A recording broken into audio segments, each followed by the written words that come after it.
My name is Chuck Gillespie. I'm the National Wellness Institute CEO and Executive Director, and excited to bring to you yet another one of our Reimagining Wellness live conversations, because today I get the honor of introducing you to the Reverend Kevin Ross, as he is affectionately known as Rev Kev.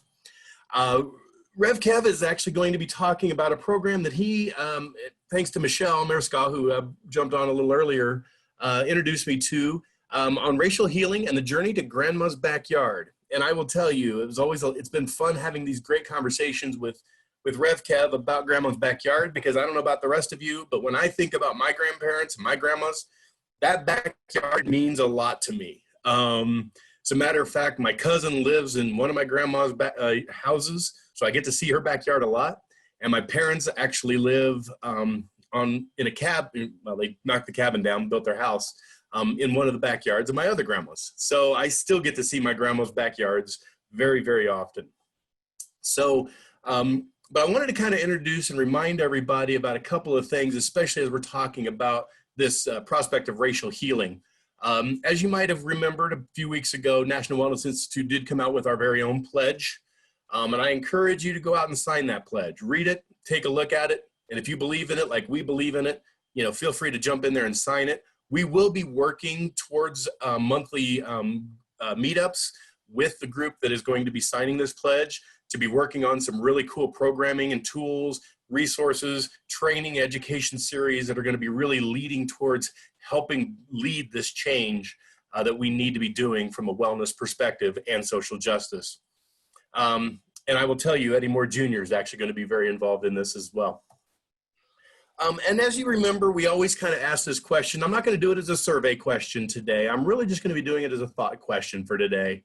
And I really want you to kind of think about, where are you? And then again, it's kind of interesting as we're dealing with some social injustices from from these last few weeks.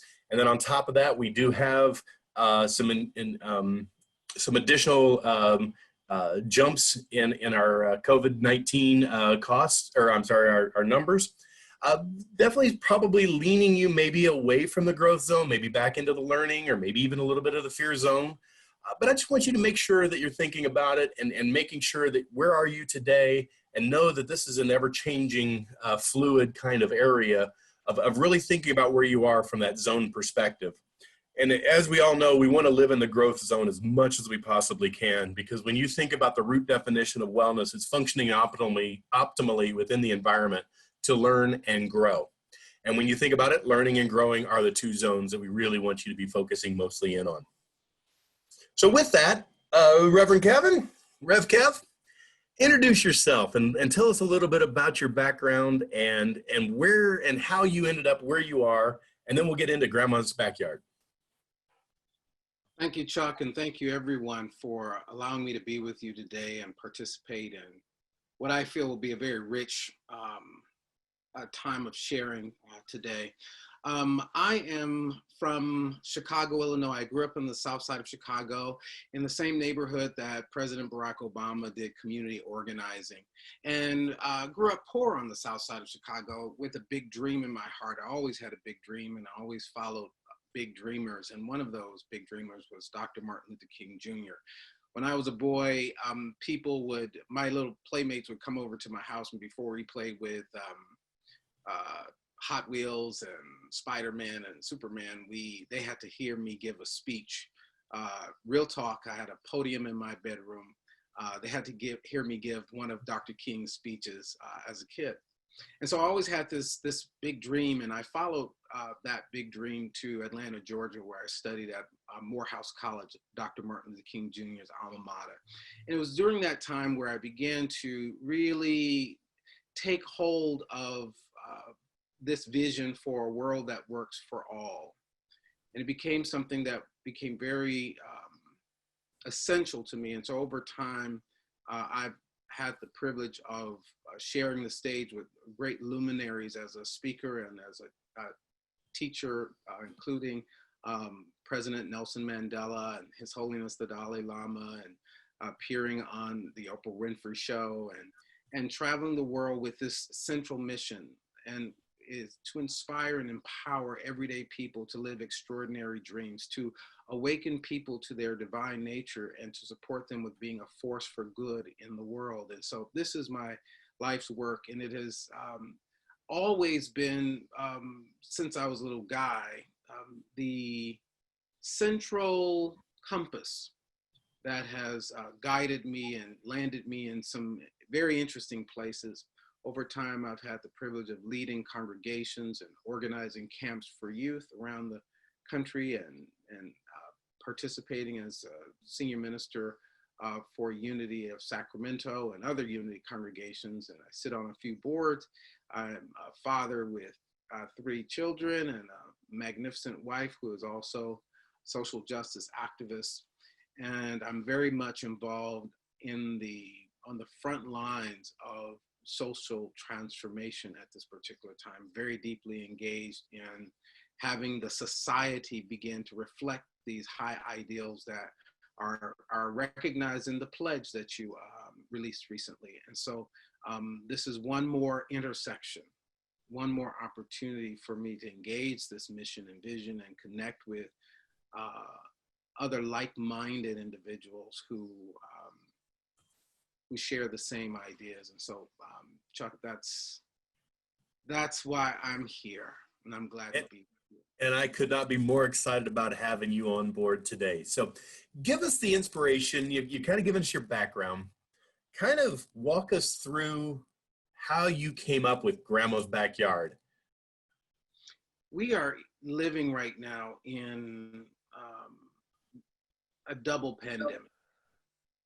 We're experiencing, obviously, an unprecedented time in our history where literally the whole world has had to stop and address an invisible illness that we cannot see, that makes us all vulnerable and has changed the way in which we live and work and worship and all of that. And we're also dealing with another pandemic that the world has now simultaneously has had to pause and address, which I believe happens to be our world's greatest public health crisis, which is systemic racism that has raised its ugliness in the height of the George Floyd. We've seen the face of it literally in the most horrific way at one of the most vulnerable periods and most connected periods of our lives, by us all being sheltered in place. We could not miss something that has been really hiding in plain sight in our nation's history. And so what we've all just witnessed in the murder of George Floyd is not at all unique to my journey as an African American. I have unfortunately, and as a faith leader, had to respond to multiple calls like this. And a couple of years ago in our hometown in Sacramento, where I lead a congregation, a young man by the name of Stephon Clark was murdered in his grandmother's backyard. He was unarmed. He was trying to get home. And I think 3 law enforcement officers shot him and killed him in his grandmother's backyard. And as I was mentioning to you about growing up on the south side of Chicago, one of the things that was very, very sacred and special to me, almost holy ground, was our grandmother's backyard. I happened to grow up in a 3-story brownstone apartment where my family lived in each level. We owned that building, and the backyard was the place where we came to gather. The backyard was the place where we planted our garden. We literally had a garden in our backyard. My grandparents were from the South, and so we ate what we planted, that sort of thing. And so, and in our community, in many communities actually, a grandmother's backyard is the safest place on the planet. And so, as a way of reclaiming that tragic stain, that traumatic event that happened, and it not only sent shockwaves throughout Sacramento where we live, it was global news. It was everywhere. That event was felt everywhere.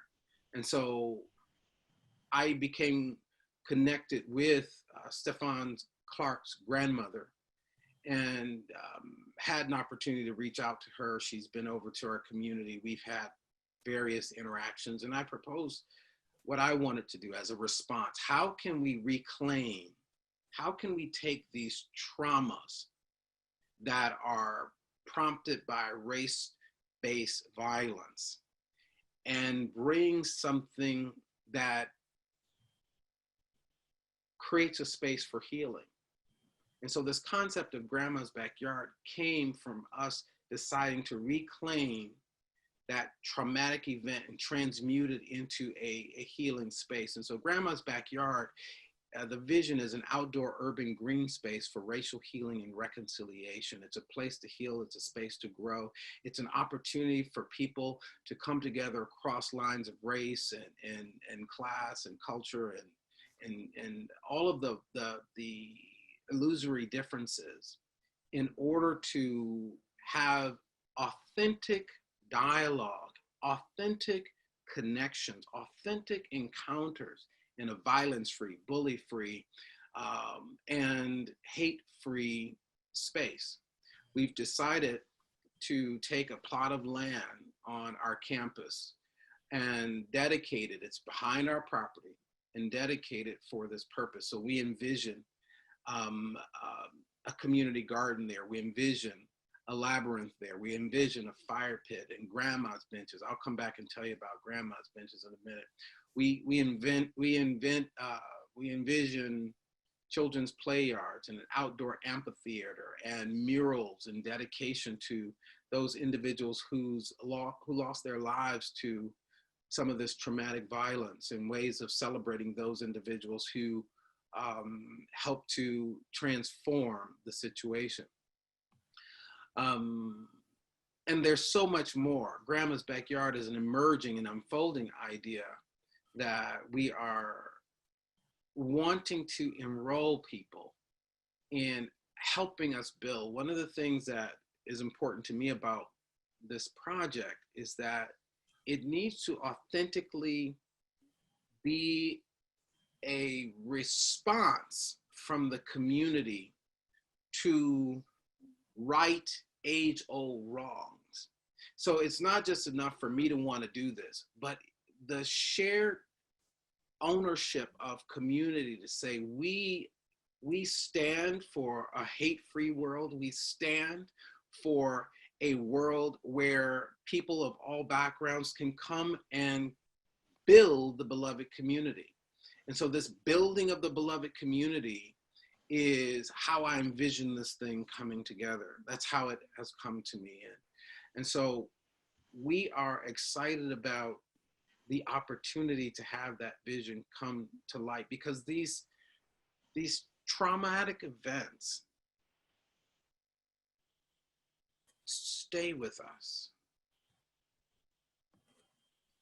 It stays with the families who lost their loved ones. It stays with the communities who lost one of their beloveds.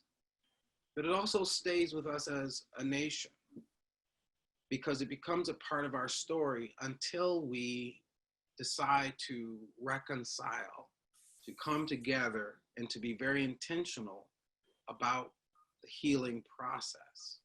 And so this is one way. Our vision is that this becomes something scalable all around the country, that there are grandma's backyards in every city. We're just starting the first one, especially in some of these urban centers that are under-resourced and underfunded and over-policed. It's our way of reimagining public health and public safety. And so this is a start. And so I'll start there and let you guide me from this point, Chuck. Sounds perfect. And I think that really does set the tone. And, you know, as you and I have talked over about the last month or so, you know, one of the terms that you're going to hear National Wellness talking more and more about are community impact series and last mile wellness. And really, when you think about what you're doing with Grandma's Backyard, that is the epitome of last mile wellness. How do we make sure that that last mile, that area where most people are going to be, where it's the heaviest lift of what we've got to do from a public health perspective, how do we make sure that those things are done in a way that is exactly what you're really envisioning with Grandma's Backyard, making it a place of belonging, of welcoming, of safety, of interaction, of true authenticity.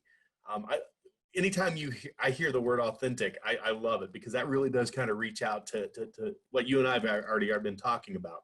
And I'm really excited about where that's going. So I've got some questions, and I'm going to grab them as we go along here. And I'm going to hold on one because it's a really good question, but I want to hold it for a little bit later.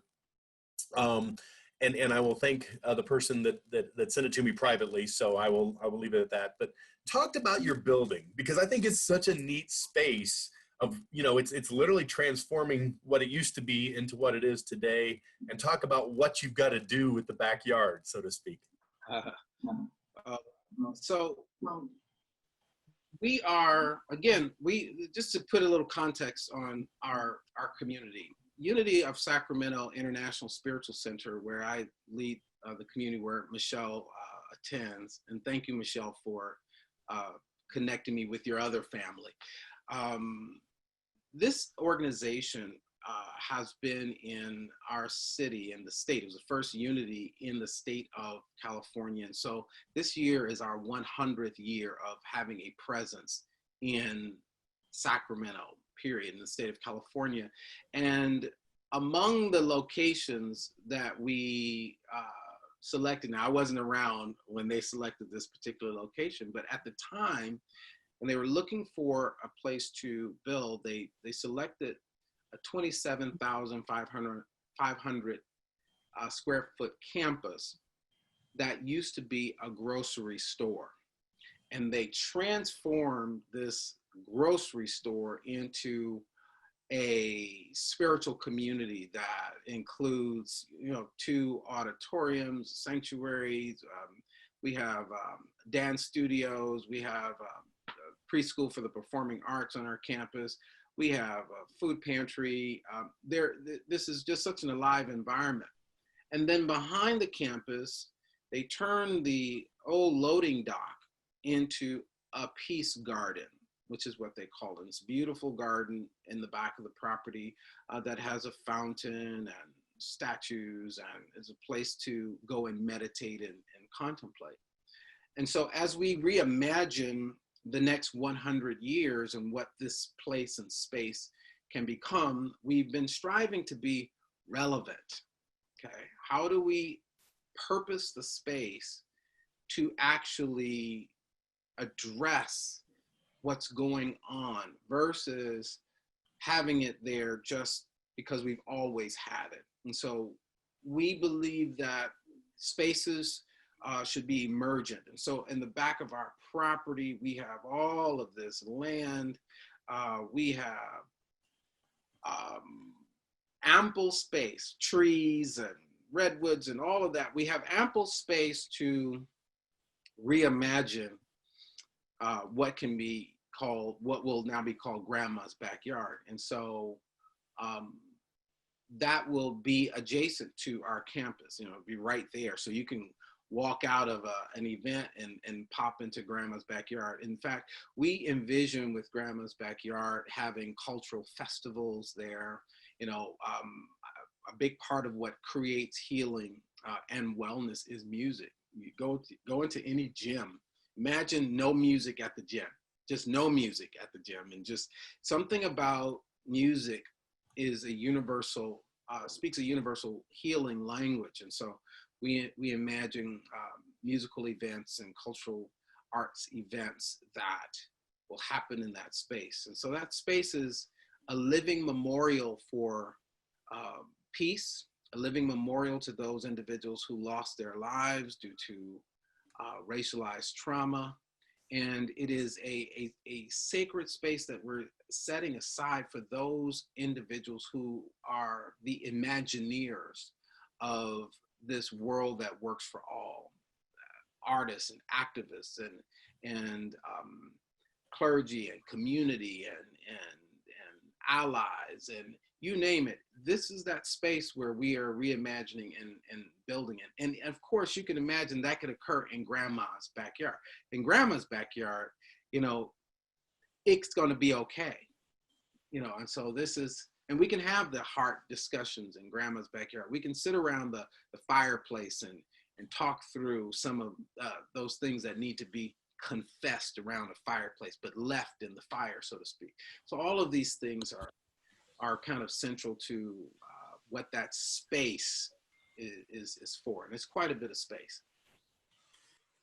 You know, and that's what gets me excited about, you know, I look forward to coming out to Sacramento to take a look at this, both in its infancy and when it is complete, as we were talking about last week, when the ribbon is getting cut and we get to see all these benches as you were talking about. So talk to me about your benches, because you did say you were going to come back to that. And then I'm going to get into about 4 questions that have been asked on the chat room.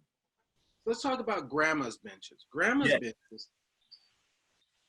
benches are a concept from parts of Africa where under-resourced communities who particularly don't have the ability to provide mental health dollars in order to address some of the mental health crises that people face in that particular culture. What they came up with is this idea of connecting the wisdom keepers, the nurturers, the matriarchs in public green spaces. And they put these benches, and people who were having mental health crisis or traumatic experiences would come and sit with the grandma. And grandmas do what grandmas do. They put that magic on them. I hope you had a great grandma. I had, real talk, just a couple days ago, my grandma Ross made her transition just a few days ago. So we're presently in the planning process of her transition. So just keep us in your thoughts and prayers related to that. Most definitely. There's something about just sitting with a grandma and allowing grandmas to do what comes naturally to them. And so this concept of grandma's benches, we want to have throughout grandma's backyard, and we want to actually make certain that during our events that the grandma energy is there. We invite, matriarchs and grandmas to come and interact with young people. We see intergenerational, this intergenerational connection and dialogue happening. We're looking at all of the alternative approaches to wellness. And so music is one of those ways, circle talks are one of those ways, engaging in connections with the affectionate matriarchs and patriarchs. We'll do that with grandpas too in our communities.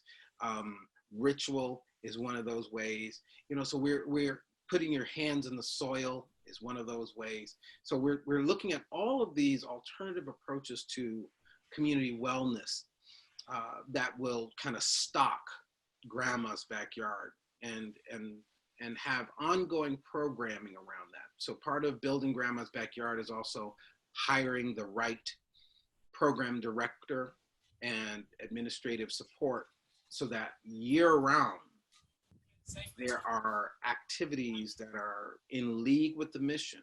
And our intention is to establish a model that is exportable to other places around the country that would want to establish a grandma's backyard. So we're establishing an advisory team that's going to help us really refine the model so that when someone, say in Chicago says, hey, we want to start grandma's backyard. Well, we've got the toolkit, we've got the advisory team, it's scalable. That's a very important part of this. As we know, the public park, particularly in these times, public spaces have become dangerous for Black and brown people in this country. Tamir Rice, and recently the young man the Harvard graduate who was in Central Park bird watching. I forget. I think it's Christian. I can't remember his name. My apologies. But it was bird watching and could have had a near-death experience just because of that unfortunate and any rate, I don't want to get into that, but you understand what I'm saying. So we Absolutely. have to imagine, what are the safe spaces? What are some safe spaces and intentional spaces for community wellness? And so Grandma's Backyard is how we're seeing that. You know, and Rev Kev, that actually one of the questions from Amber was, to host such a safe place like Grandma's Backyard in the workplace, who can we contact? Many managers and employees have asked if there's a safe place or a support group that they are able to speak amongst others about elephants in the room, as well as recent injustices and or racism experienced in the workplace. Looked into EAP, but have found the facilitators needed for the social justice and racism canvas is different from a licensed therapist. Any ideas that I'll say it this way: how can we maybe, until we get the original Grandma's Backyard up and running and the ribbon cut, how do we set up some pop-up Grandma's Backyards in this kind of an opportunity? So and thank you for the question. I have a consultant group called One World Alliance. And so there are a group of us that provide trainings and coaching and facilitation for corporations and government organizations, et cetera, where we kind of take it on the road. And so some of us are activists, clergy, some of us are mental health professionals. You have a variety that I bring to these events. So this may be something would be helpful. And if so, you can email me any kind of inquiries about it, and then my office will be in touch to kind of look at really customizing it, because it would be important. So I didn't put the other hat on, in this conversation, wasn't prepared for this, but part of my foray into all of this work, I have spent significant number of years traveling across the country as a consultant, as a leadership development trainer, as a motivational speaker, working with people like Les Brown and various others in that whole world for many years, actually. And so there's a whole nother side of me that comes to bear in this work. So if that is something people are interested in, we certainly have people on our team that facilitate this kind of work through One World Alliance. And you can just send me an email at kross@unityofsacramento.com, kross@unityofsacramento.com. I'll type it in the chat room. Actually, I can guarantee you Lana's doing that already as we speak, because I'm watching her eyes and she is typing. So you're not even, there it is. You put the O big. So it's capital K, capital R, capital O. So it's Cross. Oh boy. I also like to have fun with these things, as you can tell. I love that idea though of a pop-up Grandma's Backyard. That's pretty cool. But yeah, taking this consciousness out, because right now more than ever, I'm aware that particularly my white brothers and sisters who are wanting to bridge and engage in this moment and feeling a little bit shy to act. I don't want to do the wrong thing. I don't want to say the wrong thing. I understand all of that. I really do. And there are those of us who want to ensure that there is a safe passage in this conversation. I want to just say something about that, if you don't mind. Can I just be Rev Kev for a moment? You can be Rev Kev all the time. In this work of racial healing begins with my private confessional. First of all, I must be willing to admit the ways in which I have either acted, in a racist way, the ways in which I have benefited by systemic racism, or the ways in which I have overlooked it. Okay. And this is your private way of looking at it, right? And it begins with that, and then it goes a little bit deeper. You sink now deeply into moving beyond feelings of guilt and shame and blame, because that's a thing that tends to happen for anyone who feels in any way, shape, or form, I did a wrong thing, or I was complicit in something horrible, or I checked out and let something happen that I could have prevented. In a healthy mind that has a developed and a mature conscience, guilt can show up, and that's okay. Guilt just makes us aware that I'm accountable. I'm accountable. But then you don't want to stay in a place of guilt, because guilt also leads to more complacency. Guilt also leads into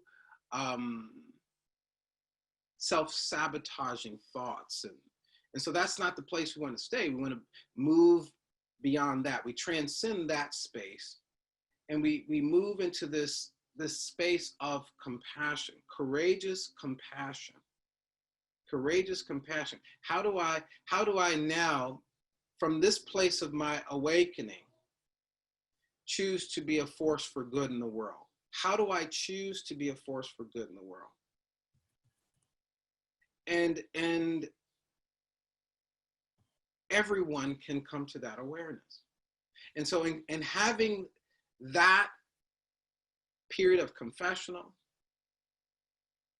addressing that doubt and self-doubt and sense of shame or guilt or whatever it is that comes up with this, then we move to this place of the healing, because the healing has to happen in me first.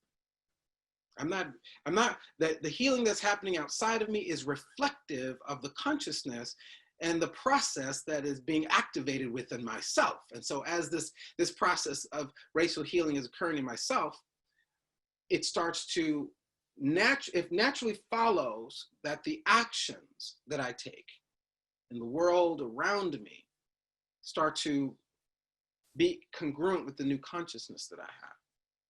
Okay, so I'll give you an example of something that was very surprising. I am a member of a senior fellow in the organization American Leadership Forum, which brings together some of the most amazing leaders from across the country in various chapters around the nation. And most of us are CEOs or heads of something, right? Just big shots, as it were, whatever that means, right? But part of what we do is we really have courageous conversations. And so we had been kind of kicking the can on having this courageous conversation on race. And it just got kicked and kicked and kicked. And finally, a group decided it's time to have the conversation. This was a couple of years ago.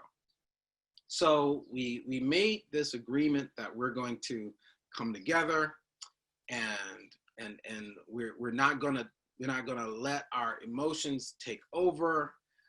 We're gonna stay in the discussion and complete these discussions so that there's some healing and some benefit from having these discussions. So we sit down and we start these discussions, and it circles around. Finally, each person gets a chance to say a little something.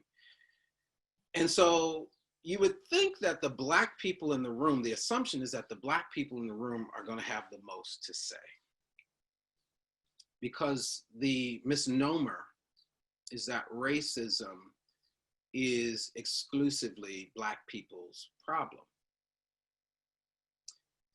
What we discovered, and what we continue to know to be true, is that it's a poison that some people benefit from and other people suffer from. Some people produce the poison, some people suffer at the hands of, but we're dealing with a poison.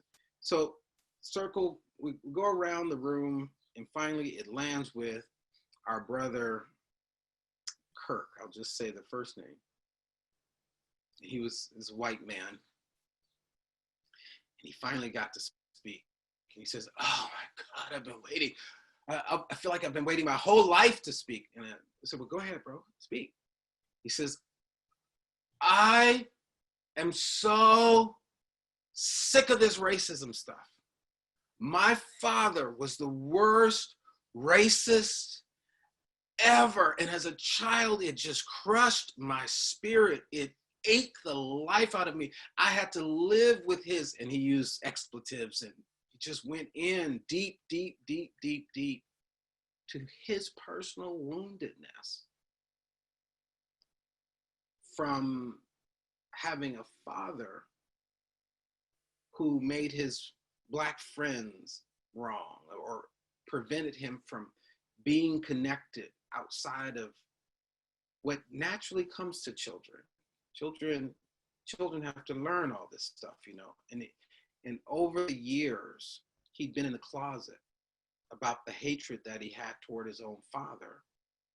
And he was living in this woundedness, and because he had risen in corporate America, he'd always tried to correct inequities just quietly.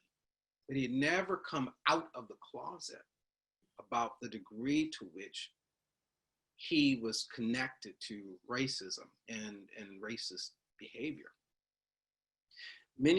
Just last year, and I just want to put this so close to us for a moment. Last year, I was interviewed by the National African American Museum for the Smithsonian Museum in Washington, the new one, and the African American Museum, included in an oral history. And they were doing my story. And after we finished taping, I said to one of the museum curators, because in the museum is gigantic. If you ever want a lesson, go to this museum. Unbelievable. It is a history of America. It just, you know, it talks about African American history, but it's really American history because obviously there are things that occurred. So afterwards, seeing all these artifacts in this gigantic facility, I asked the curator, "Where did you get these artifacts from?" Many of these artifacts, they had little shackles for children, slave shackles for little kids, and things that you just can't believe, this horrific sort of unimaginable, torturous artifacts. Where did you get all this from? Did you get it from other museums? Where did it come from? He said people had it at their homes. I want you to just let that settle for a moment. People had it at their homes. And they wanted to they wanted to empty themselves of it. So this healing process can go very, very deep. If you can build a whole museum the size of a small stadium, fill it with artifacts that speak to our very shameful past, there's something happening where people want to abscond and move beyond it. So they turn these artifacts over to, literally, there are completely intact slave quarters that were removed from individuals' properties in this country and put in place on the rebuilt, so to speak, inside of the museum.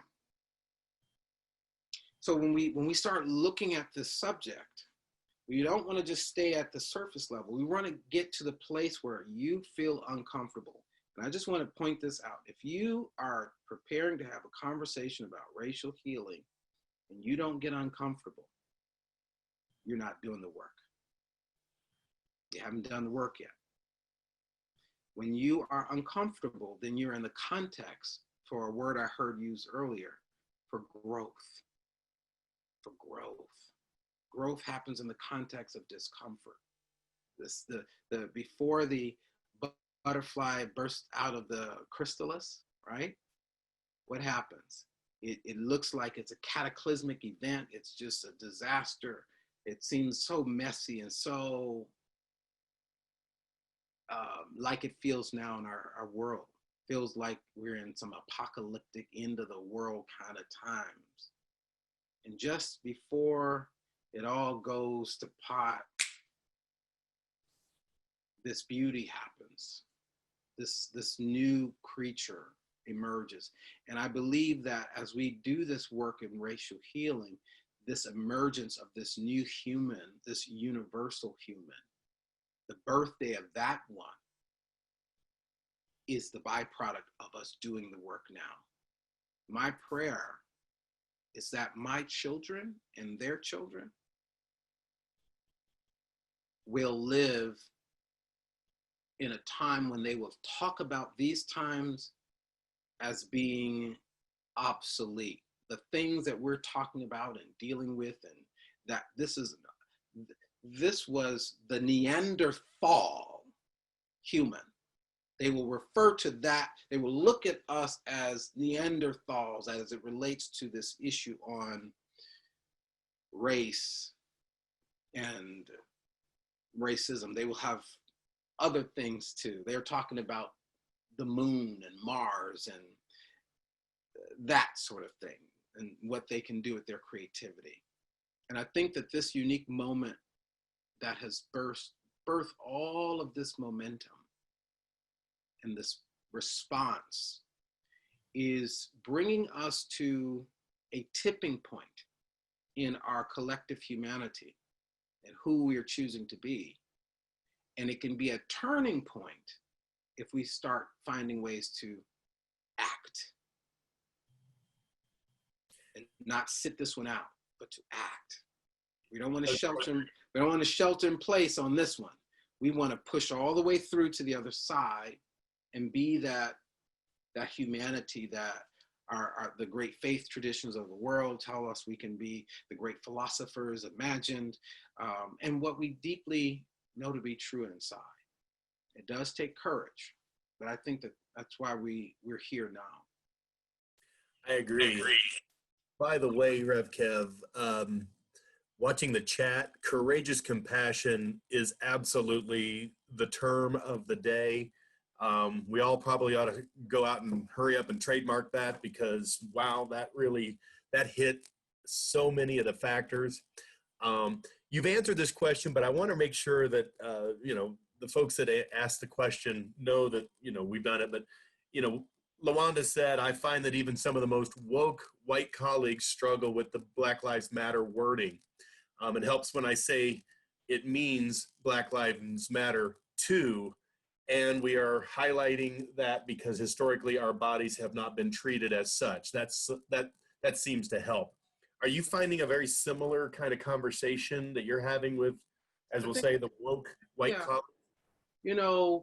And I appreciate that comment, LaWanda, and I'm so grateful for everyone who's just sitting here in the discomfort of this moment.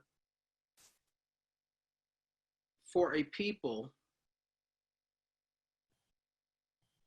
to have to say Black Lives Matter and build a movement around it speaks to how desperate a condition a people must be in. Because saying Black Lives Matter is, in some way, is very humiliating to have to even make the statement.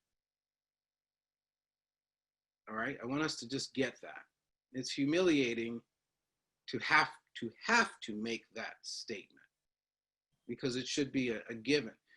It's also the very minimal, it's a minimal statement that one can make. Obviously, we matter, but that we have to say it at all speaks to the historical landscape and the conditions that Blacks have been subjugated to for over 400 years in this country.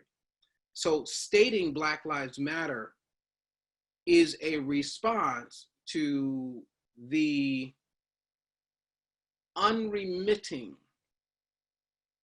experience of police brutality in this country against Black lives since the 1800s. It's just not stopped. There's never been a break about it. And so these movements are responses to a horrible condition that we just got to really see face to face, for some of us, for the first time, really see it and feel it deeply, with the George Floyd lynching, or the murder of George Floyd, to really see that. And so Black Lives Matter is a statement, but it's the minimal thing we could say. Black lives are worthy, and it's not excluding other lives. And I think this feeling and sense of we're saying that all lives don't matter, and no, it's saying Black lives matter too. And that we would have to explain that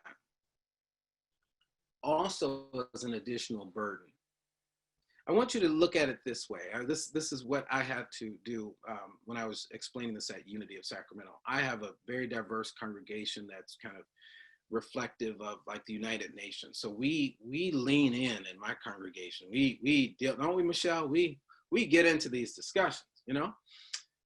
And when this emerged initially, I said, I want you to imagine a black lab, the dog, a black lab. And you looked on the news, and there were reports each week of some tragic thing happening to black labs. And you just happen to be one day walking down the street, and you see that there is a slain black lab on the ground. And you were aware of all of the tragic things that were happening to these black labs.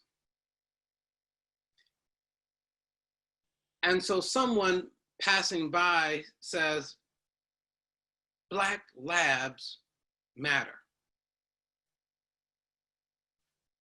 We get that. What are we going to do to help these suffering black labs? We're not saying that the other labs don't matter. We're not saying throw away the rest of your dogs and send. No, we're saying these black labs that are experiencing the suffering, that are moving through what seems to be a very intentional, almost genocide. These black labs matter. Please help. So it's a cry out for help. It's a cry out for support. It's a cry out for standing with the black community at this particular time. And you know what? You know what white power is? What is it? White power is when it is used to annihilate the conditions that create separation, polarization, and the painful past, the historical painful past. What we are seeing right now with the bad actors in law enforcement is white force. White force. But white power is anchored in this idea that I can use what I know, my gifts, my talents, my skills, this inspiration for good, because power, all power comes from one source. And true power is rooted in love. And so when I pull this from who I am on behalf of a world that works for all, I'm truly exercising white power. I said I was going to come back to one other thing, because I think for many people who identify as white, who are really on fire about engagement at this particular time. I believe that you have a legacy that has not been taken up in a while. And it is the legacy of abolitionism. Whites, along with those that constructed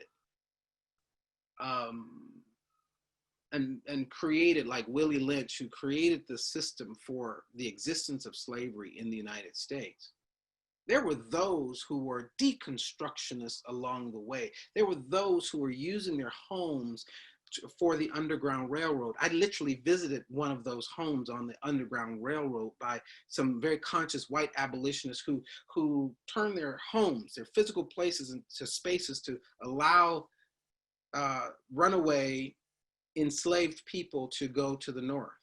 This is also a part of your legacy.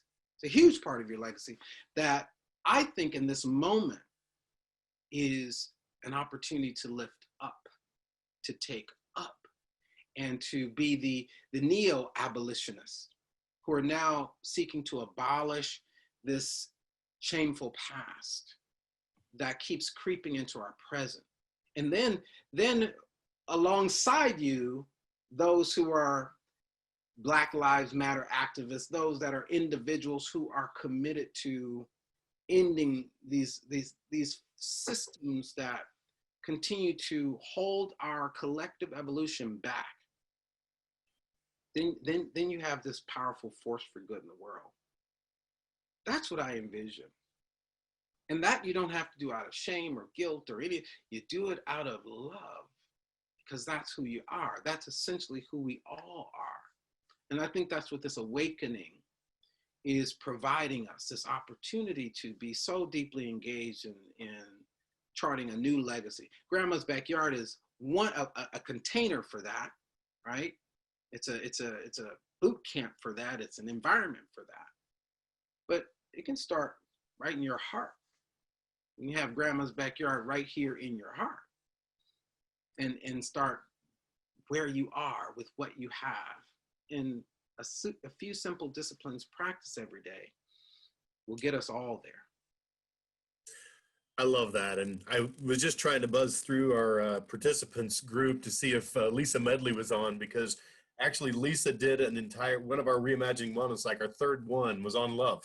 And it was the whole concept of love matters. And this whole idea of that's where it all begins. And I love that. So kudos to you to bring all of our Reimagining Wellness pieces together at the same time. What can I say? What can I say? It's all one thing. You know, to connect these two concepts together for our white allies who, and I use the word brothers and sisters. Some use the term allies, but I use the term brothers and sisters. You know, I believe that we're creating this culture of belonging. And so, you know, Michelle is my sister. She sits in my heart. If something happened to Michelle, it's like it's happening to me. There's this deep sense of belonging to one another. And so I prefer to use that term. But if you're using the term as a white brother and sister, Black Lives Matter, as this generation, millennial generation of all races and hues have boldly declared, this is an act of courageous compassion. It says, I deeply see you. I deeply get that you're not using this expression as an assault against me, but as an SOS to humanity. It's an SOS. And so my response, this is my deep act of courageous compassion. It's moving me beyond the old model of color blindness to color bravery. That I see your color, I see your culture, I see your circumstance. I don't choose to not see it. I don't choose to not see it. Blindness always leaves something essential out.